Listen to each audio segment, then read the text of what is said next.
Efesios capítulo 2. El capítulo 1 enfatiza nuestras posiciones en Cristo, nuestras posesiones en Cristo. Que nos dio Cristo, nos bendijo con toda bendición espiritual en los lugares celestiales. Nos escogió, nos adoptó, nos redimió, nos dio espíritu, que es en las arras de nuestra herencia. Nos dio fe, que nos dio gracia sobre gracia. Eso es lo que nos dio, nos llenó de bendiciones.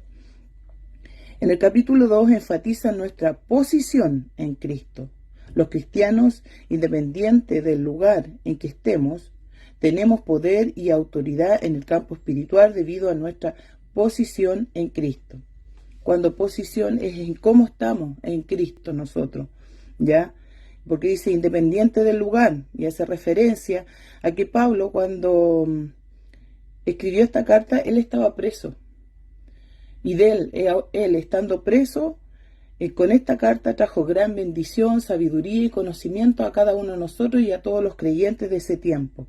Él no estaba quejándose, él no estaba en la cárcel llorando su desgracia, sino que él seguía siendo de bendición, porque él estaba fortalecido. Su posición en Cristo era firme.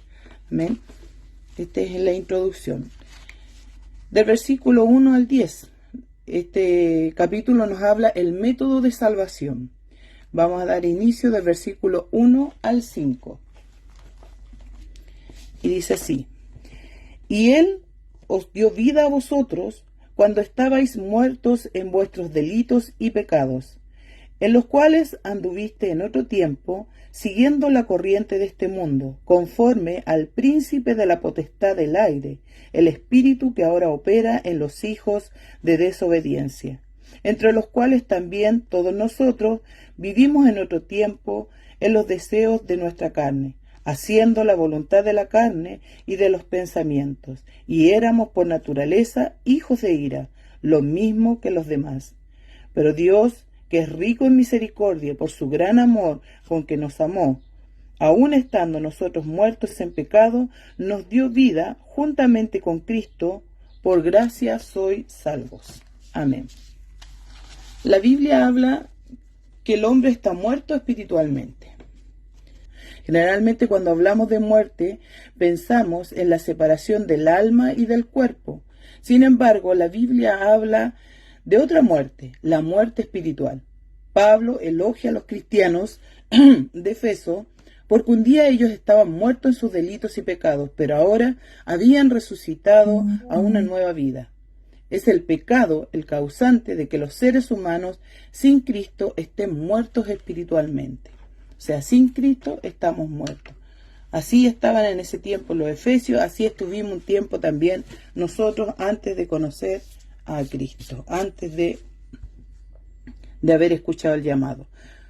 Por tanto, como el pecado entró en el mundo por un hombre, y por el pecado la muerte, así la muerte pasó a todos los hombres, por cuanto todos pecaron. Todos. No dice algunos, todos. Eso está en Romanos 5:12.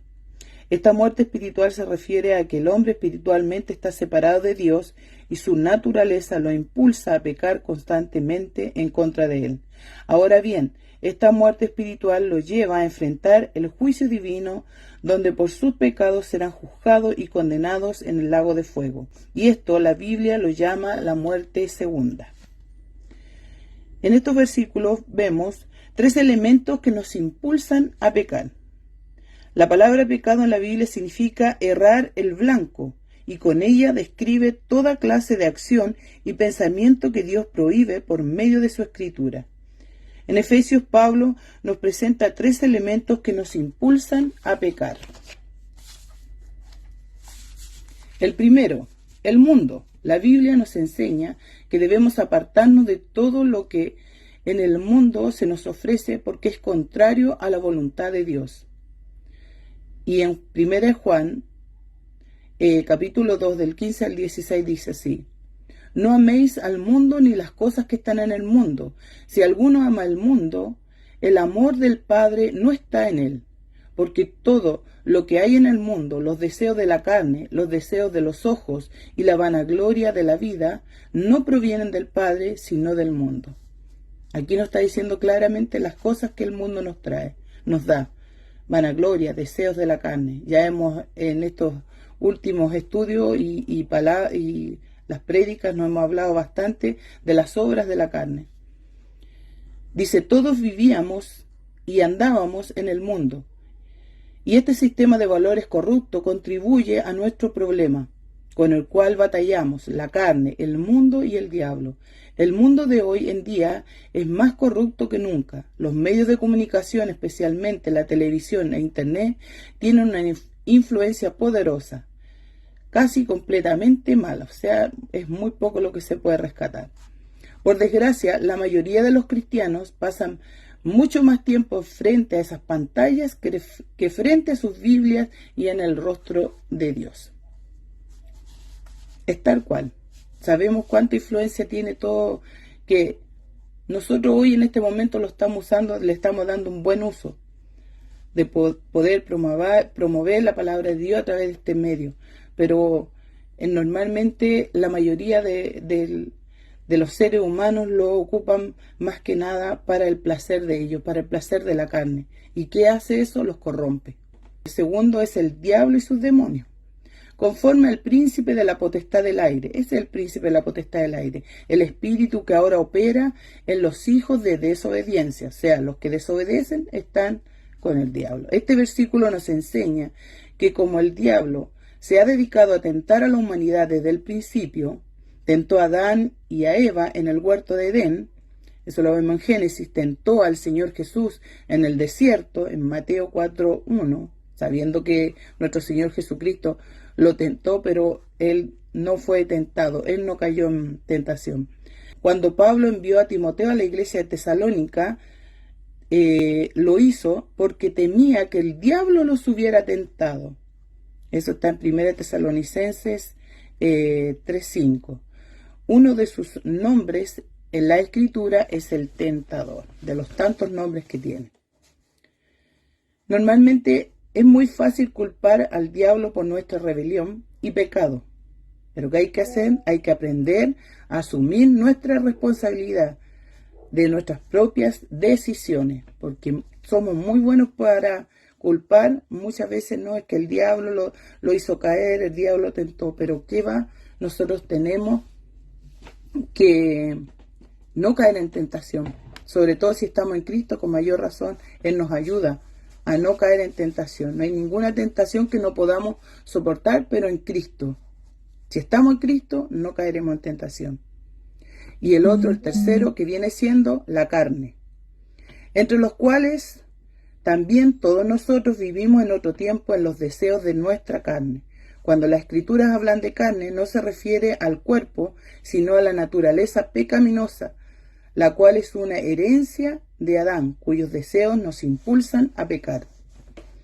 Todo esto hizo que fuéramos lo que Pablo denomina hijos de ira.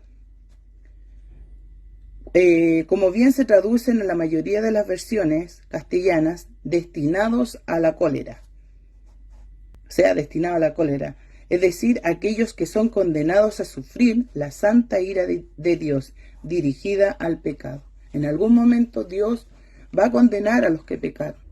Y mientras nosotros no hubiésemos recibido la salvación a través de nuestro Señor Jesucristo, éramos llamados hijos de la ira. Hijos de ira, porque estábamos condenados a la ira de Dios. Son estos tres elementos los que nos impulsan a pecar, y al vivir en nuestros delitos y pecados estamos muertos para Dios y solo nos espera el juicio divino. En estos versículos también nos habla que nos condena, que nos lleva a caer en pecado, pero aquí también nos habla de los tres elementos en la fórmula de salvación de Dios. Sin embargo, Dios ha provisto el remedio para escapar de nuestra condición de muerte espiritual y pasar a la vida que nos ofrece. El apóstol Pablo nos menciona tres elementos que han operado para nuestro beneficio: la misericordia, el amor y Cristo. La misericordia, en el mismo versículo, empieza: a pesar de todo el pecado, de todo lo que nosotros pecábamos, que caíamos en tentación, ya sea del mundo, del diablo o de la carne, dice, pero Dios. En la mayoría de los comentarios se recarga mucho, pero Dios, o sea, maravilloso nuestro Dios, dice que es rico en misericordia. La palabra misericordia significa tener compasión de una persona angustiada y desahuciada, culpable de delito y que no merece benevolencia. Es por misericordia que el hombre alcanza la benevolencia de Dios. Amor, por su gran amor con que nos amó. Esta misericordia es por su gran amor. El amor de Dios es diferente al amor del hombre, ya que el hombre ama a los que le aman y han ganado su afecto. Sin embargo, Dios nos amó con un acto de voluntad, antes que nosotros lo amáramos a Él, sin hacer nada para ganarnos ese amor.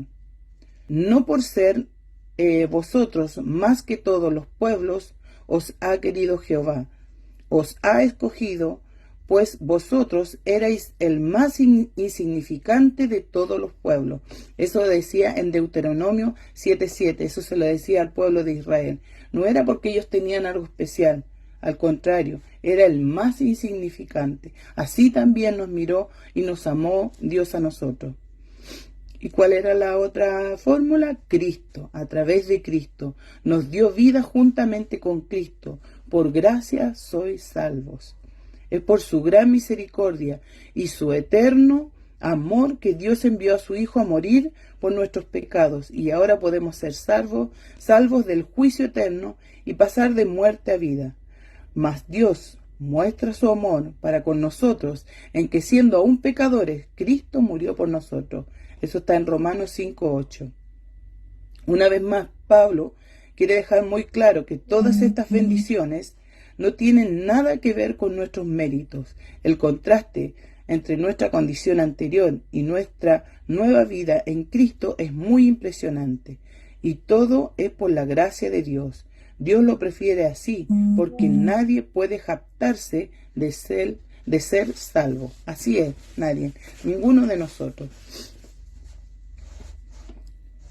Aquí estaríamos hasta el versículo 5, donde nos muestra esos elementos, por cuales caemos, por cuales somos tentados, y el método de salvación de nuestro Dios. Continuamos con el versículo, del versículo 6 al 10, nos habla de que estamos unidos a Cristo. Vamos a leer del 6 al 10.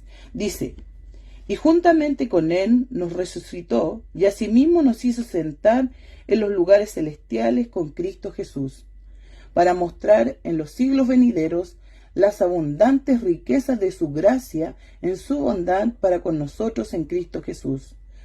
Porque por gracia sois salvos por medio de la fe, y esto no de vosotros, pues es don de Dios, no por obras para que nadie se gloríe, porque somos hechura suya, creada en Cristo Jesús para buenas obras, las cuales Dios preparó de antemano para que anduviésemos en ellas. Amén. Pues nos levantó de los muertos junto con Cristo y nos sentó con Él en los lugares celestiales, porque estábamos unidos a Cristo Jesús. Así sale en la NTV. Lo pone, aquí el versículo habla en pasado, porque dice, nos sentó, porque si tú has creído, ya es una realidad, así tal cual. En este versículo, el versículo 6 dice, y juntamente con Él nos resucitó y asimismo nos hizo sentar. Él está hablando como que, a los que le está hablando es como que ellos ya estaban ahí. ¿Pero por qué? A través de Cristo nosotros ya estamos ahí. ¿Por qué? Porque también si hemos creído, ya Él es una realidad. Porque ¿quién nos separará del amor de Cristo? Nadie. Eso está en Romanos 8, 35, 39. ¿Quién nos separará del amor de Cristo? Ya este versículo es más que conocido. Tribulación o angustia o persecución o hambre o desnudez o peligro o espada. Como está escrito, por causa de ti somos muertos todo el tiempo, somos contados como ovejas de matadero. Antes, en todas estas cosas, somos más que vencedores por medio de aquel que nos amó. O sea, a través de Él nosotros hemos vencido. Por lo cual estoy seguro de que ni la muerte, ni la vida, ni ángeles, ni principados, ni potestades, ni lo presente, ni lo porvenir, ni lo alto, ni lo profundo, ni ninguna otra cosa creada nos podrá separar del amor de Dios que es en Cristo Jesús, Señor nuestro. O sea, no hay nada.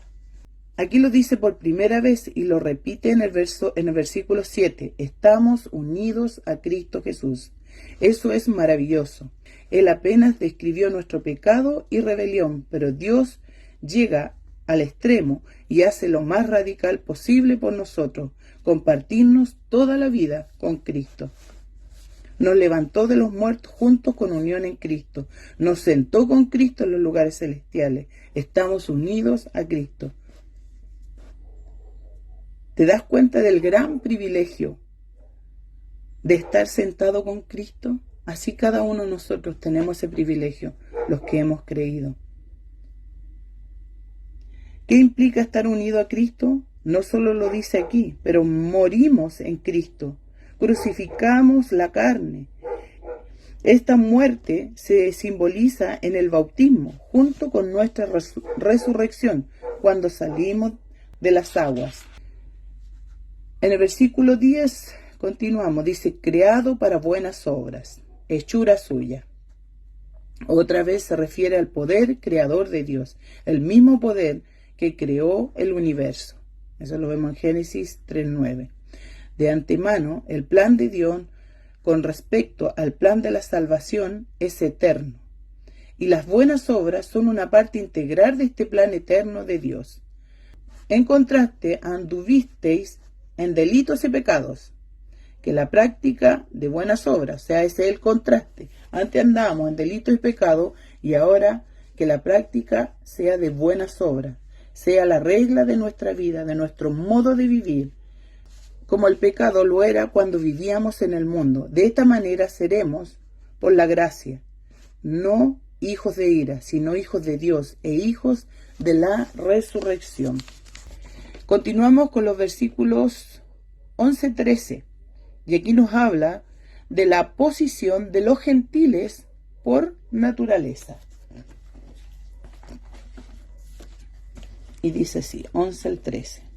Por tanto, acordaos de que en otro tiempo vosotros los gentiles, en cuanto a la carne, erais llamados incircuncisión por la llamada circuncisión hecha con mano en la carne.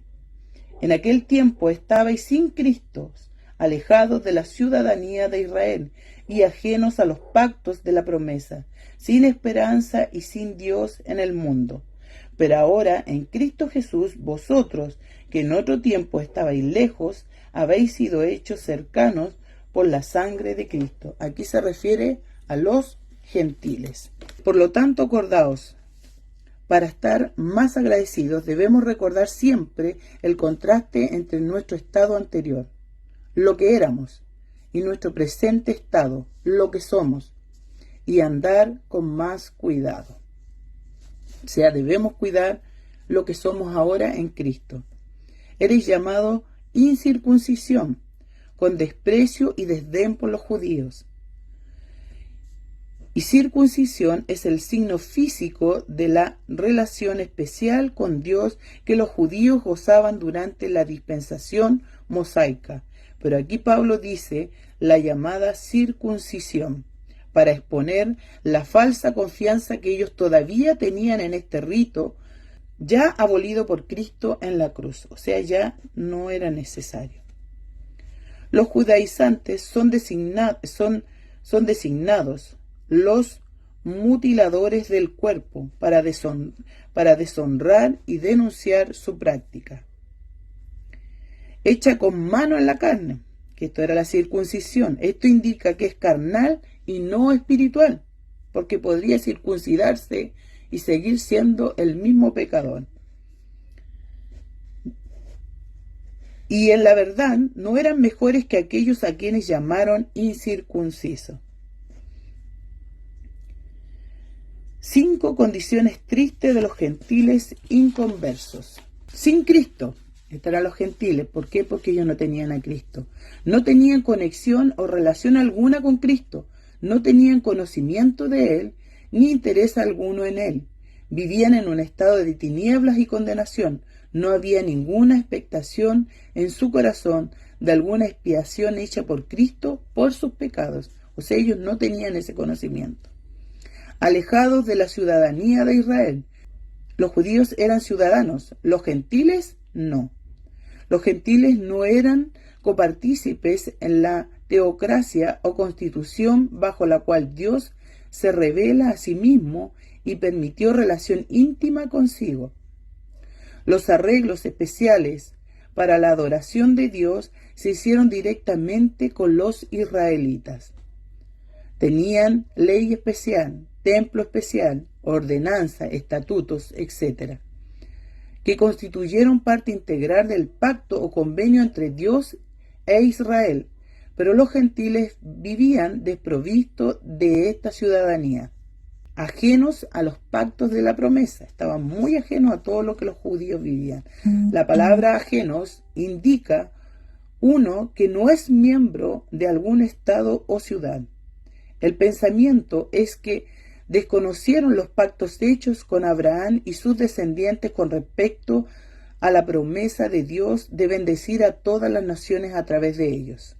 Por las condiciones ya mencionadas, millones hoy en día están sin esperanza a pesar de haber sido provistos del Evangelio. Muchos tienen falsas esperanzas, confiando en su propia moralidad o en alguna religión humana. Sin Dios, los ateos viven como si Dios no existiera. No le adoran en privado ni en público, y en toda su conducta no muestran ni amor ni temor de Dios. ¿Por qué? Porque no creen. Esas condiciones, así estaban los gentiles, sin Cristo, ajeno a la ciudadanía de Israel, ajeno a los pactos de la promesa, sin esperanza, sin Dios. Así también nosotros éramos muy similares antes de llegar a Cristo. Estábamos como los gentiles de ese tiempo. Pero ahora, en contraste con otro tiempo, en Isaías 57, 18, 19, dice: he visto sus caminos, pero le sanaré, y le pastorearé, y le daré consuelo a él y a sus enlutados. Produciré fruto de labios, paz al que está lejos y al cercano, dijo Jehová, y lo sanaré. Los gentiles estaban lejos y los judíos estaban cerca. Este pensamiento se originó con la idea de que todos los que vivieron lejos de Jerusalén, estando lejos del propiciatorio, estuvieron, por lo tanto, lejos de Dios. El propiciatorio, la cubierta del arca de la alianza, eso está en Levítico 16, 14, era lo más cercano a Dios que uno podía llegar. Pero ahora nos acercamos a Dios siendo justificados gratuitamente por su gracia, mediante la redención que es en Cristo Jesús, a quien Dios puso como propiciación por medio de la fe en su sangre, para manifestar su justicia a causa de haber pasado por alto en él, en paciencia, los pecados pasados.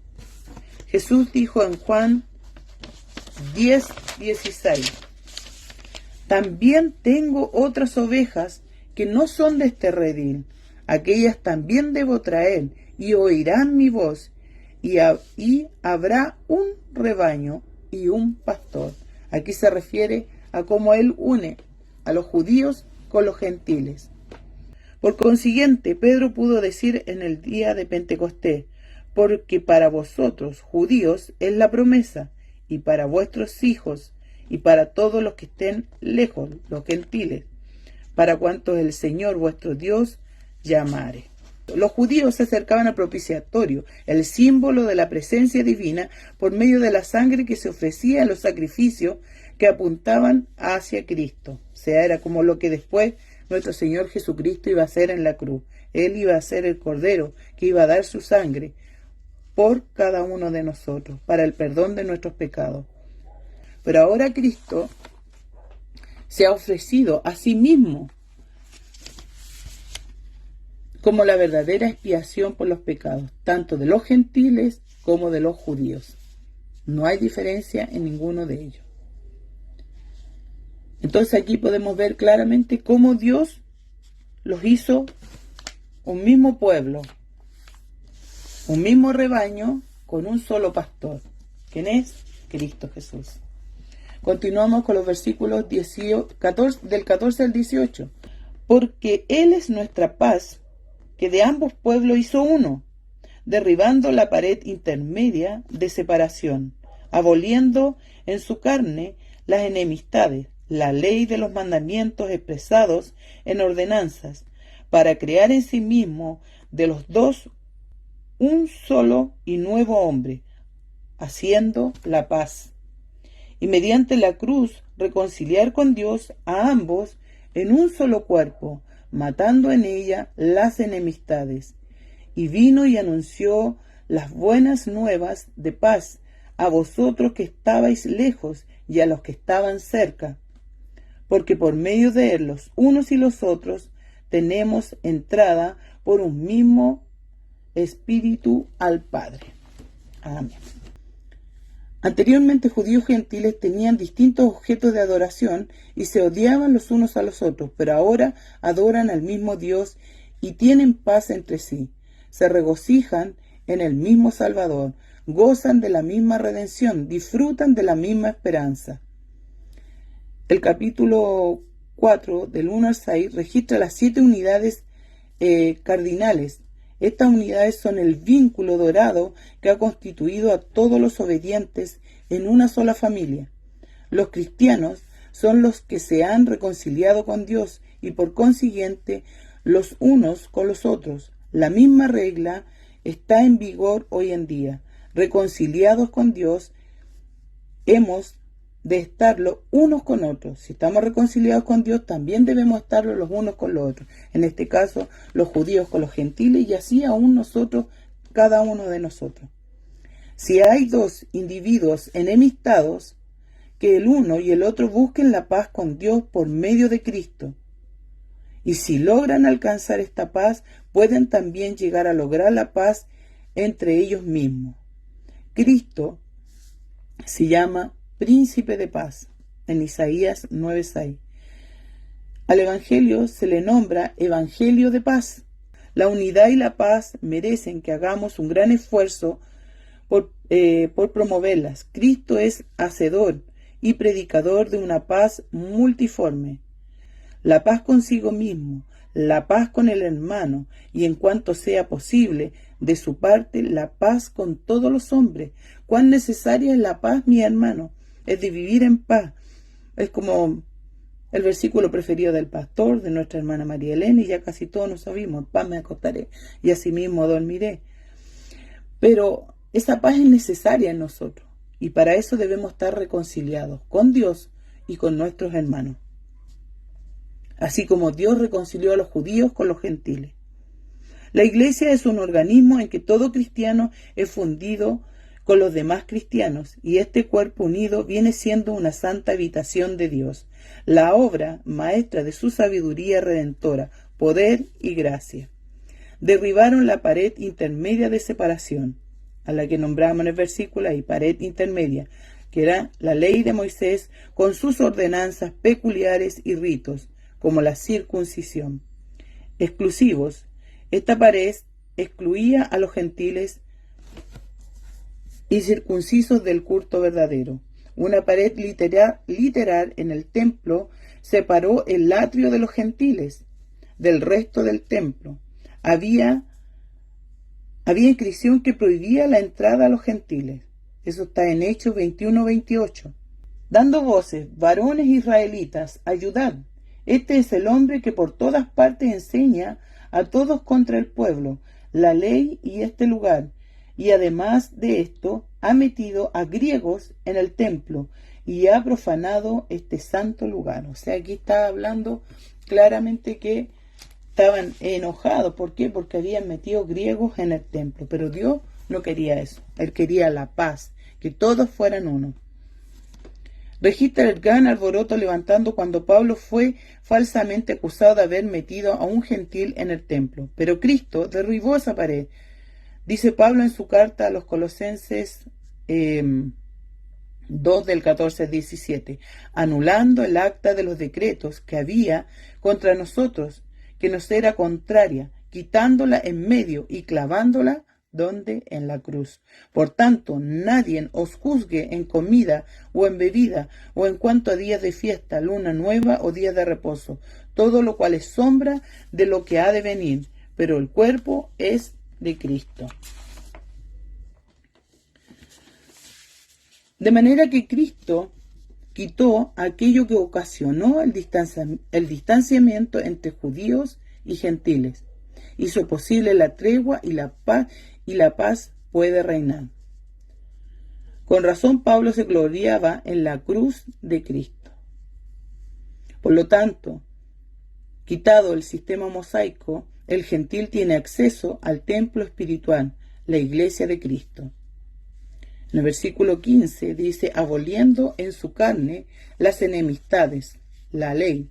Pablo se refiere a la ley de Moisés. Habla de la ley de los mandamientos expresados en ordenanza. De esta misma ley, él habla en 2 Corintios 3 y la llama el ministerio de la muerte grabado con letras en piedra. O simplemente la letra que mata, a la que muchas veces también hemos hablado, que otros confunden la letra, el leer la palabra de Dios. Y hay muchos que estaban tan errados en eso, pero cuando se refiere a letra, se refiere a la ley de Moisés. La ley de Moisés se llama el ministerio de la muerte porque solamente condenaba el pecado y al pecador sin proveer un salvador. Había condenación, pero no había salvación, porque la sangre de los toros y de los machos cabríos no puede quitar los pecados, sino solamente cada año se hacía memoria de los pecados. Es decir, los sacrificios que había bajo la ley de Moisés apuntaban hacia Cristo, el Cordero de Dios que quita los pecados del mundo. La carta a los Hebreos explica perfectamente la necesidad del sacrificio de Cristo y de una nueva ley. En Efesios del 14 al 17, Pablo habla de la abolición de la ley de Moisés para quitar las enemistades causadas por ella. Esta pared era necesaria durante el periodo de tiempo en que estaba en vigor la ley de Moisés. La nación de Israel fue escogido por Dios para ser su pueblo escogido y especial, para que a través de esta nación pudiera venir el Mesías, el Salvador del mundo. Fue muy necesario que Israel se quedara muy apartado de las otras naciones. Por lo tanto, se les dio una tierra especial, una ley especial y costumbres especiales y peculiares. En Esther 3:8 leemos, y dijo Amán al rey Asuero, hay un pueblo esparcido y distribuido entre los pueblos de todas las provincias de tu reino, y sus leyes son diferentes de las de todo pueblo, y no guardan las leyes del rey. Claro, porque las leyes ellos están conforme a la ley de Moisés, porque era el pueblo escogido por Dios, los judíos, y tenían otra ley que no iba de acuerdo a la ley del mundo, o lo que se podría llamar los gentiles. Muchas leyes fueron diseñadas para hacerles una nación distinta y separada de las demás naciones. Por ejemplo, los israelitas no podían comer la misma comida que los demás naciones comían. También se les prohibió casarse con los cananeos. Tuvieron que guardar el día séptimo como día consagrado a Dios. Estas y muchas otras leyes les hicieron muy diferentes y distintos a los demás. Estas leyes formaron una pared de separación entre los judíos y los gentiles. Los sabatistas hablan de una ley moral, los 10 mandamientos, y una ley ceremonial, las ordenanzas con respecto a los sacrificios y otros servicios, dividiendo en dos partes la ley antigua, y afirman que solamente la ley ceremonial fue abolida. Pablo no hace tal distinción, sino habla de la ley singular, y dice que fue quitada.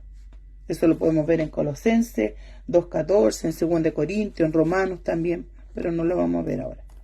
Pedro se dio cuenta de que a los gentiles ya no era correcto llamarles inmundos, porque así llamaban los judíos a los gentiles, los llamaban los inmundos. Él dijo a Cornelio y a los demás: vosotros sabéis cuán abominables es para un varón judío juntarse y acercarse a un extranjero, pero a mí me ha mostrado Dios que a ningún hombre llame yo común o inmundo. En verdad comprendo que Dios no hace acepción de personas. Cristo quitó pues esa ley que hizo separación entre los judíos y los gentiles. No lo hizo meramente por medio de sus enseñanzas, sino en carne, es decir, en la cruz. El orgullo del judío recibió un fuerte golpe cuando la ley de Moisés fue quitada, porque se consideraba a sí mismo como el favorito del cielo y poseído del conocimiento verdadero, lo que no podía, o por lo menos no quería, reconocer el judío fue la naturaleza provisional de aquel sistema que le favoreció sobre los demás hombres. Tampoco quería reconocer que dicho sistema sería y fue superado e invalidado por un mejor pacto que abolió las distinciones entre judíos y gentiles y los unificó en Cristo. Versículo 16. Pablo emplea un buen número de metáforas. La iglesia es la familia de Dios, el templo de Dios, la esposa de Cristo, el reino de Cristo y el cuerpo de Cristo. Formamos un cuerpo con intereses mutuos, el mismo Dios, el mismo Señor, el mismo Espíritu Santo, la misma fe, el mismo culto, la misma obra, la misma esperanza, etcétera, etcétera. La iglesia es un organismo que funciona a través de sus miembros. En el versículo 17, vino y anunció, tanto a los que estabais lejos, gentiles, como a los que estaban cerca, judíos, como Jesús obró durante su ministerio personal entre los judíos, las ovejas perdidas de la casa de Israel. Cuando predicó a los gentiles, por medio de sus mensajeros, los apóstoles. Cristo predicó por medio de Noé a los que, por su desobediencia, son actualmente espíritus encarcelados. También el Espíritu de Cristo estaba en los profetas. Esa es la forma en que se anunció el nuevo pacto, la salvación, la palabra de Dios. En el versículo 18 dice entrada. Para entrar en la presencia de un soberano es necesario que alguien nos presente ante él. No es posible que algún individuo, simplemente por querer hacerlo, entre en la presencia del rey o presidente o gobernador. Tal entrevista tiene que ser arreglada por alguna persona de mucha influencia. Es como que alguno de nosotros hoy día quisiera presentarse, no sé, ir a ver al presidente, ir a hablar algún tema con el presidente. No nos va a recibir. Todo esto tiene que ser previamente coordinado. ¿Ya?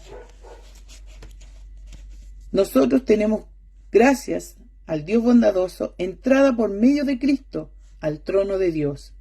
Solamente a través de nuestro Señor Jesucristo hoy tenemos esa condición. Tenemos entrada a Dios a través de Cristo.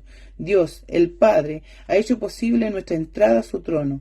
Así que, hermanos, teniendo libertad para entrar en el lugar santísimo por la sangre de Jesucristo, por el camino nuevo y vivo que Él nos abrió a través del velo, esto es, de su carne, y teniendo un gran sacerdote sobre la casa de Dios, acerquémonos con corazón sincero, en plena certidumbre de fe, purificados los corazones de mala conciencia y lavados los cuerpos con agua pura.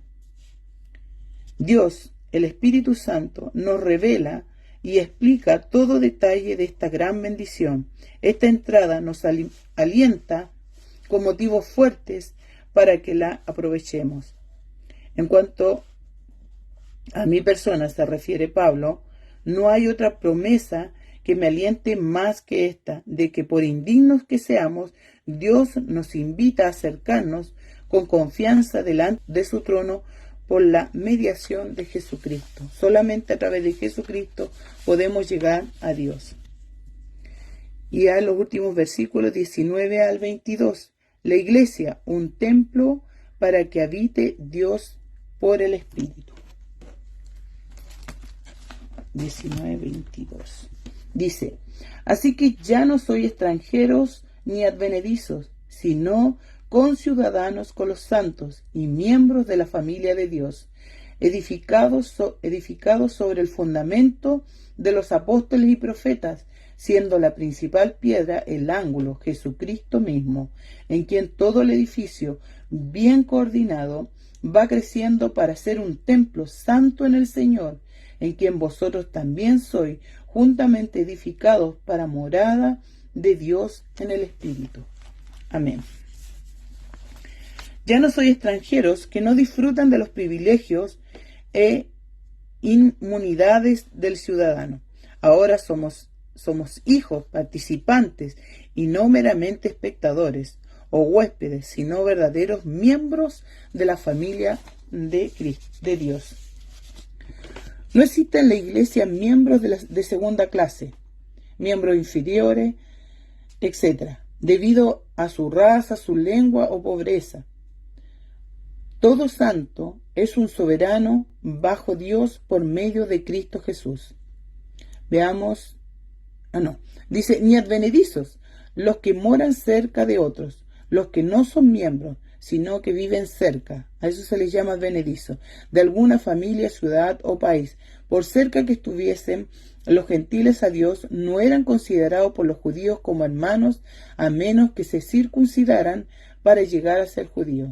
Pero ahora en la iglesia, tanto los gentiles como los judíos obedientes son la misma ciudad de Dios. Conciudadanos. Ahora, mucho más que huéspedes, se han naturalizado y gozan de plena ciudadanía divina. En el versículo 20, fundamento de los apóstoles y profetas, en el sentido de que la doctrina apostólica es la doctrina de Cristo. A ver, veamos Juan 17 del 8 al 14. Juan 17 del 8 al 14, sí. Sí, porque las palabras que me diste las he dado, y ellos la recibieron, y han conocido verdaderamente que salí de ti, y han creído que tú me enviaste. Yo ruego por ellos, no ruego por el mundo, sino por los que me diste, porque tuyos son. Y todo lo mío es tuyo, y lo tuyo es mío, y he sido glorificado en él. Y ya no estoy en el mundo, mas estos están en el mundo, y yo voy a ti, Padre Santo, a los que me has dado, guárdalos en tu nombre, para que sean uno así como nosotros. Cuando estaba con ellos en el mundo, yo los guardaba en tu nombre. A los que me diste, yo los guardé, y ninguno de ellos se perdió, sino el hijo de perdición, para que la escritura se cumpliese. Pero ahora voy a ti, y hablo esto en el mundo, para que tengan mi gozo cumplido en sí mismo. Yo les he dado tu palabra, y el mundo los aborreció, porque no son del mundo, como tampoco yo soy del mundo. Amén. Sí. Como nuestro Señor Jesucristo velaba, y cómo había sido por medio de cómo Él nos había entregado a través de la Escritura. Así Él nos entregó la palabra. Lo que ellos ligaron y desataron en la tierra, ya se había ligado y desatado en el cielo. Como embajadores de Cristo, los apóstoles hablaron con autoridad de Dios, porque fueron guiados por el Espíritu Santo.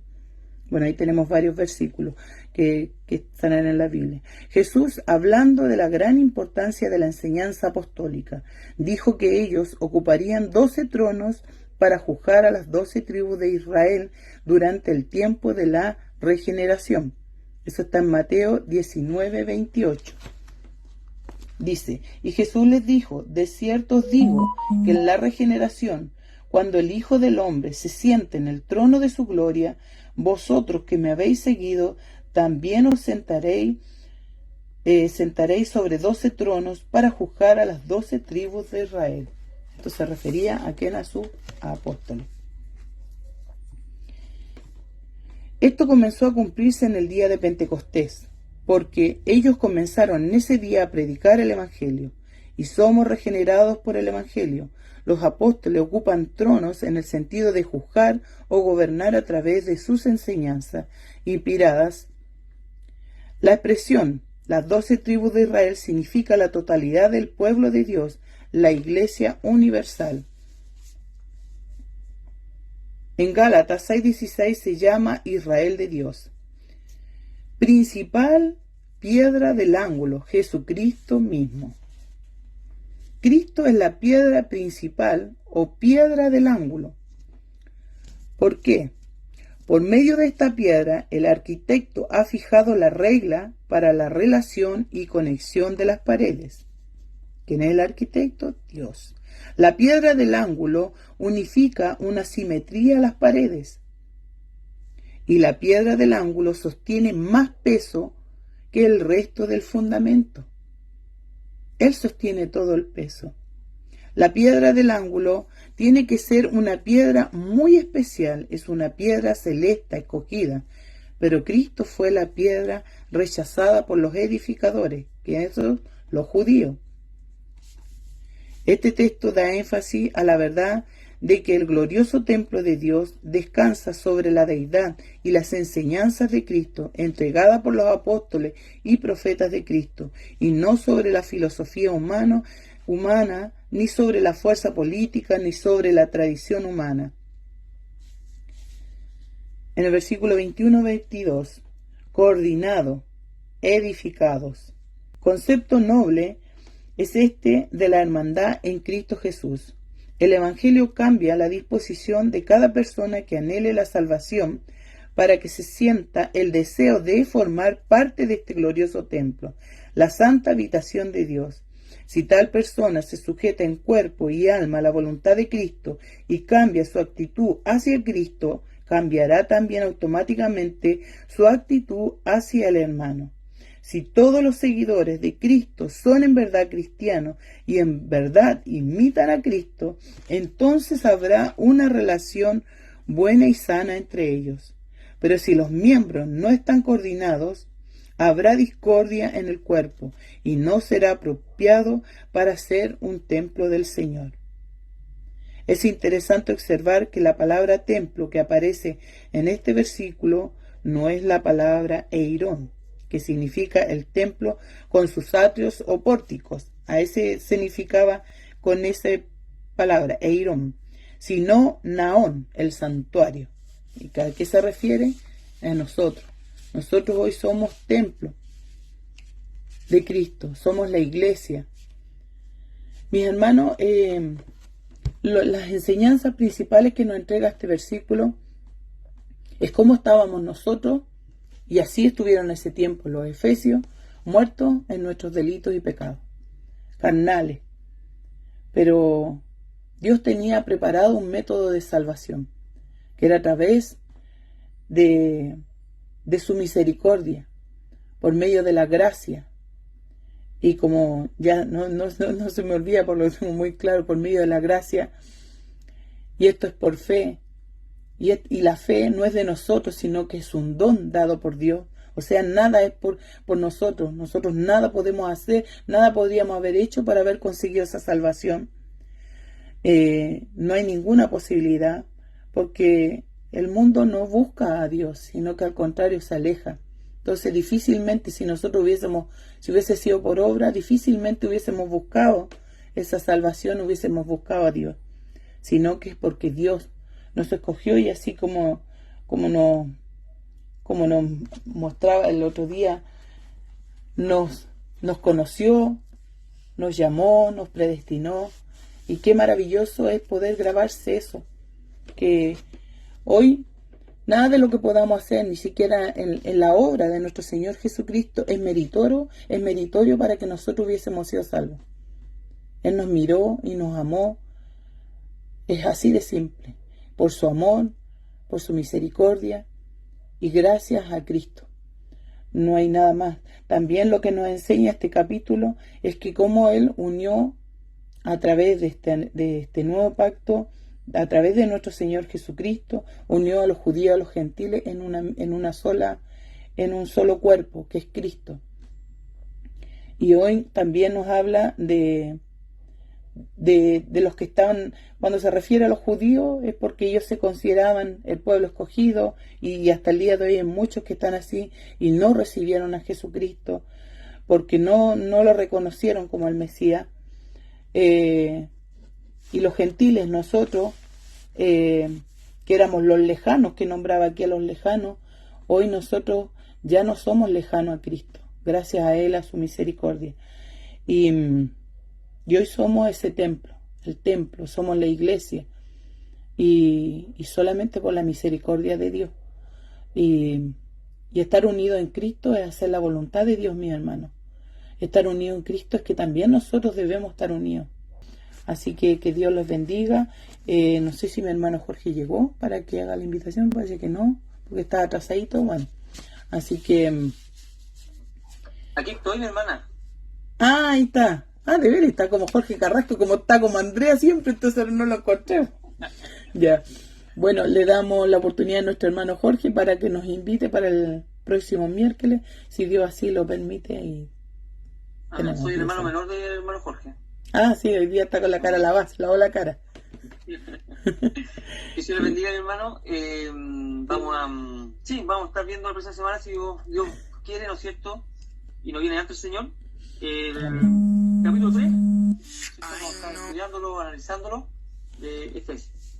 Y no sé si mi hermana hizo el rezo ya, pero invitamos a todos, ¿no es cierto?, aquellos que nos están viendo por redes sociales, a suscribirse al canal, ¿no es cierto?, Yepi Valparaíso. Y activar la campanita también, para que puedan ir recibiendo también estudios también que estamos haciendo